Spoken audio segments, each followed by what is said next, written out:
Et maintenant, de l'Ouest canadien, Madame Jeanne Baudouin. Originaire de l'Abitibi, Madame Jeanne Baudouin arrive au Yukon en 1982 et se découvre rapidement une passion pour cette terre nouvelle. Dès 1984, elle est élue vice-présidente de l'Association franco-yukonaise.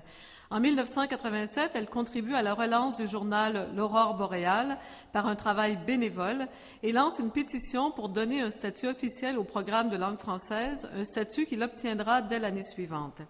Madame Baudouin a joué un rôle important dans la création de la première garderie francophone du Yukon, de l'école Émilie Tremblay, de la commission scolaire francophone du Yukon et du Centre de la francophonie du Yukon, ainsi que pour l'obtention d'une gestion scolaire par et pour les francophones de ce territoire. Madame Baudouin a successivement été présidente de l'Association franco-yukonaise, présidente de la garderie du Petit Cheval Blanc et présidente de la commission scolaire francophone du Yukon. Son travail et son engagement ont été reconnus à plusieurs reprises au fil des ans. Elle a été nommée bénévole de l'année de l'Association franco-yukonaise en 1984, en 1994 et en 1997. Elle a reçu le prix Canada 125 en 1992, de même que le prix de la femme qui fait une différence et de la direction de la condition féminine du Yukon en 1995 et le prix de la femme engagée du groupe de femmes Les Essentielles en 2001. Le prix de la commissaire pour le service bénévole lui a également été décerné au Yukon en 1999. C'était la première fois que ce prix était remis à une francophone. Fière militante, Madame Baudouin a su s'impliquer avec passion et ardeur dans le développement des organismes, des services et des infrastructures au service des francophones du Yukon. Madame Baudouin, je vous invite à vous approcher.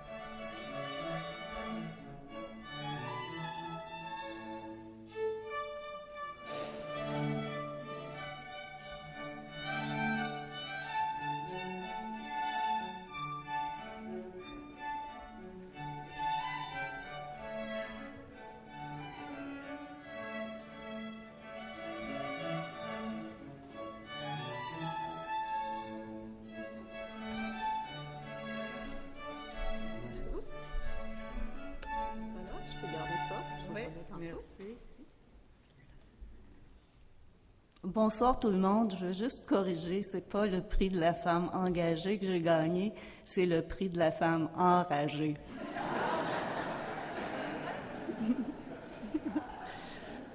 Non, c'est vraiment... Alors, Madame la ministre, Monsieur le ministre, Madame la conseillère, Monsieur le président du Conseil supérieur de la langue française, et chers vous autres. Alors, pour moi, ce soir, je suis profondément touchée de recevoir cet honneur que je considère prestigieux, particulièrement, excusez-moi, bon.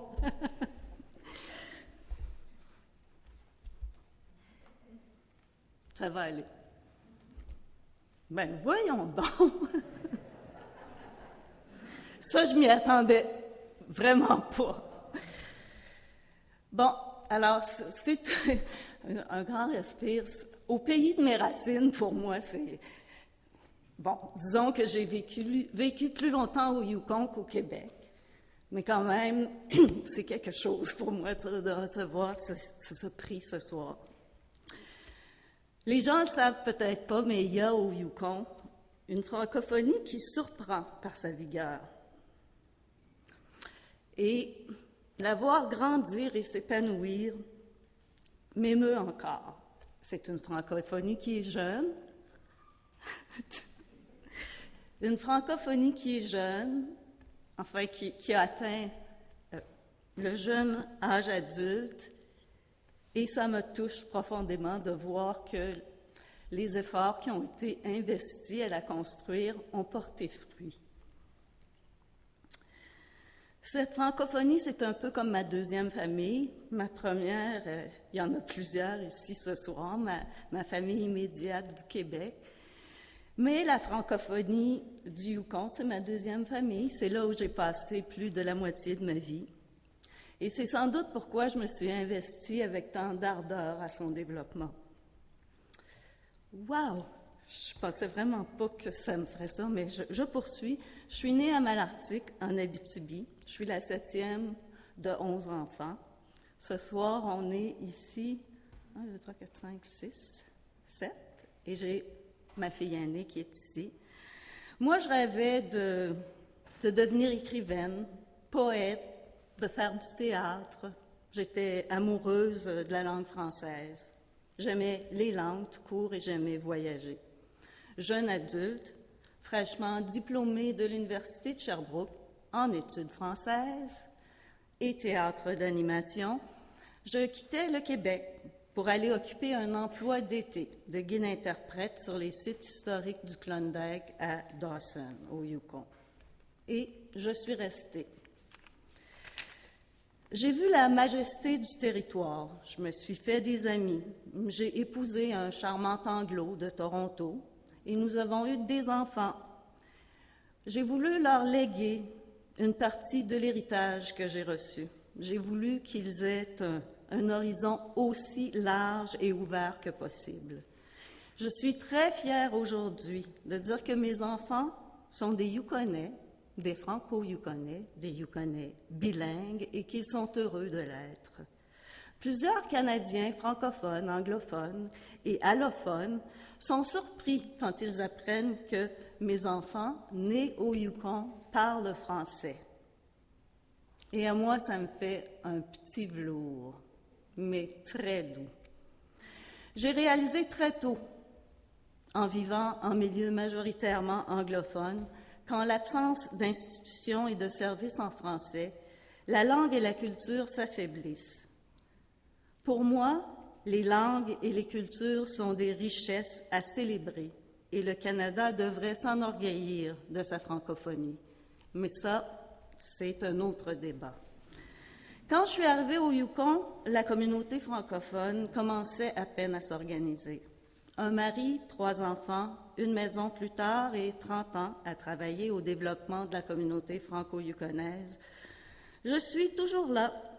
Je continue à travailler au respect des droits des francophones de ce pays.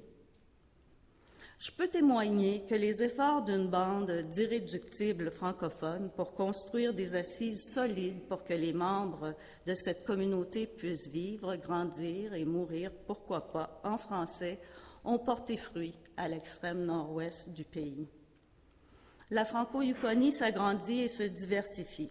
Elle rayonne, elle vibre fort. C'est une collectivité vivante, dynamique, tenace, ingénieuse et déterminée, dont les membres se battent encore aujourd'hui pour faire respecter leurs droits. Se battre pour la protection de ces droits, c'est ardu. Parfois, on se demande pourquoi on s'entête, puisqu'il serait beaucoup plus simple de se laisser glisser sur la pente de l'assimilation. Mais les droits sont faits pour être protégés et chéris. Et c'est pour ça que je suis devenue activiste, spécialisée en franco-yukonie. C'est simplement mon instinct de survie qui s'est manifesté. Cet honneur aujourd'hui, je le reçois au nom de tous ces gens qui ont mis l'épaule à la roue pour développer les infrastructures et les services nécessaires à l'épanouissement de la francophonie du Yukon et qui ont permis à la communauté francophone yukonaise d'être ce qu'elle est et où elle est aujourd'hui. Être francophone au Canada et vouloir le rester, c'est un engagement politique. J'ai toujours eu le courage de mes convictions et c'est sur mes convictions que mon action a pris son envol. Merci à toutes les personnes qui m'ont accompagnée et soutenue lors de ce périple. Et merci à vous.